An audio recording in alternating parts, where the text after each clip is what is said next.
Welcome, everybody, to another episode of the Daily Fantasy Digest Podcast, the all-inclusive podcast where we talk all things fantasy sports to help give you an edge. Welcome back after an incredible day yesterday on Friday. Absolutely crushed the main slate.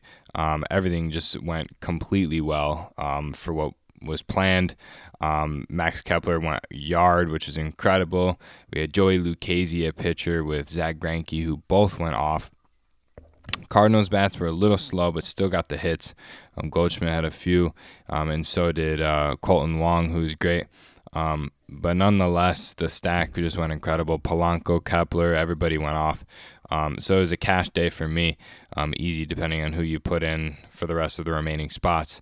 But nonetheless, dinger of the day call Max Kepler at a 3-run bomb in the third inning, I believe, which was just incredible to see. So want to bring that same incredible energy into today's slate. It's a nice slate on a Saturday. Really looking forward to this slate here. I believe it is 10-game slate. We got two pitchers above 10K that I think are going to draw a lot of attention. So let's jump right into this one here. Two pitchers above 10K, Jarrett Cole and Mike Clevinger. 100% on Clevinger. Dude's ridiculous, man. I mean, KC, last time he's pitched against Kansas City, 33 fantasy points, 9 Ks, shutout through 6 innings. I mean, he's just been, look at the numbers, don't lie. Kansas City's been terrible. They've been just getting absolutely smoked by the Indians this past few games. So I really would recommend Clevinger over Jarrett Cole tomorrow. Now, one pitcher to a GPP pivot that I can recommend to is Anthony DeSclafani. Colorado is just absolutely terrible on the road. So this would be my GPP pitcher of the day, just by the sheer numbers of how well he pitches at home. I think it's a great spot, especially when Colorado is just terrible away. So I really think that DeSclafani is a great GPP play. Now, these mid-tier players really are the only reason they're priced this way is per matchup. Martin Perez at 8.8K after he's been terrible the past 4 games doesn't make any sense to me. Same with Zach Eflin. Ponce de Leon is weird to me. Going up against Houston, he's going to get shelled. But I really want to dive down here to a Mr. Cal Quantrill that I'm assuming nobody ever talks about. Went into Wrigley last game and put up a 27-point performance with 6 Ks, scoreless through 5 innings. Now has to face San Francisco that put 3 runs on him last time at home. But I suspect a very different outcome this time. He hasn't let up a run in 3 out of the past 4 games. I really anticipate this being a great showing from Quantrill going up against the second lowest scoring offense in the league, who got dominated by Lucchesi last night. I think this is a great spot for Quantrill, and it really allows you to get to those bat stacks that you're going to want to get to, especially on this slate. It's going to be a very hitter-heavy slate. So let's jump into the bat stacks here because it's a team that we attacked with yesterday that I want to attack with again, and that's going to be the Minnesota Twins here. This spot is incredible. I think it's more incredible than yesterday. Ivan Nova is so bad, and I think you have to capitalize in a few spots here. Going back to Max Kepler, I'm going with Marwin Gonzalez here, and if Jake Cave plays, I want him in my lineup 100%, but that is very up in the air as far as if he plays. But as far as these two players, minimum, Max Kepler and Marwin Gonzalez are locks for me. I think Ivan Nova's going to get destroyed tomorrow. I'm going to see if we can fit in Polanco, who is somebody else that I think is going to be a really, really top priority for me tomorrow. Let's jump over into our other bat stack before we go ahead and get back to Minnesota. I really want to jump on Baltimore Orioles here going up against Trevor Cahill, who's coming back.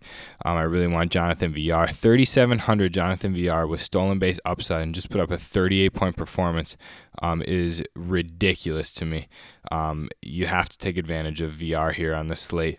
3 stolen bases last game. The stolen base upside alone just drives him through the roof. Hanser Alberto, if he plays, is going to be an incredible play. Second and third base eligible. I think you can move Marwin to outfield and play him as well. But I'm a really big fan. I've been a big fan of Santander lately, who's switch hitter and has been so good for Baltimore lately. Really love Santander out of all of these. And then to double it back, Trey Mancini at 4.6K. Really love Trey Mancini tomorrow. I think Baltimore is in probably arguably the best spot on the slate, if not Minnesota. The over-under hasn't even come out yet because I'm assuming it's going to be through the absolute roof. So as far as getting somebody like Polanco, it's going to be pretty tight. But with team low price catcher, you can, which is what we're going to try and do tomorrow, is get to somebody like Jorge Polanco. I mean, you'll be able to get players like Miguel Cabrera, Marcinick. You can get players that start. You can even get another Baltimore player as well. So for the sake of this video, I'm going to have Polanco in there because I think he's a viable player. The only other stack that I would recommend taking a look at if you also choose to fade Baltimore and Minnesota is going to be the Angels. Aaron Brooks is pitching for Baltimore. The over-under is going to be at least 10 in a hitter-friendly ballpark. I think Mike Trout's a viable option if you can fit him in over one of these other guys. But for now, I think this is exactly what my lineup is going to look like come lock tomorrow. I'd be lying if I said that it wouldn't look very similar to this. As far as pitching, Mike Clevenger and Cal Quantrill are definitely the two top options for me. I think Cal is too underpriced for the matchup that he's going to get. All you need is 15 points from him because the bat stacks that we've chosen here tonight are just incredible. Minnesota, we're going back to the well with Max Kepler, back to the well with Jorge Polanco, and we're doubling it back with the cheap Marwin Gonzalez at 3.9K. Then we're taking it all the way to LA, and we're going to play the opposite side with Baltimore. Trey Mancini at 4.6K, a cheap Jonathan VR with stolen base upside, and an Anthony Santander at 4.4K leaves you $2,750 per player left. And you're probably thinking, that is impossible. All you have to do is play a low-tier Max Stassi or Jeff Mathis, who's going up against Homer Bailey, which is an incredible matchup for Jeff Mathis. You're left with 3.5K, which is not even low-tier for somebody, for a starting player. So 3.5K is definitely not something that's crazy for an outfielder. You can actually move Marwin to outfield and get a third baseman too. So it's not something that's uncommon. So don't be shocked when you see the $2,750 per player left over because that is only assuming that you play low-tier catcher, which I think is just a strategy that has been continuously working on this podcast and will continue to work. I mean, we've been killing it on these breakdowns with low-tier catchers at 2K. I mean, it's too cheap. It's far too cheap. No player on DraftKings should be 2K. So this is roughly what my lineup's going to look like come lock tomorrow. Clevenger and Quantrill, doubling it back with Minnesota 3-stack and Baltimore 3-stack. Just to cap off at the end of the night with that Baltimore, I think it's going to be a run fest. Trevor Cahill coming back. He's so bad. So I think it's just going to be a great spot for Baltimore. And that's exactly why I want to attack as well. And then Ivan Nova, he's going to get shelled for at least 7. So I think this is a great spot. At this time, I do want to make my dinger of the day call. Yesterday, we made our dinger of the day call and Max Kepler.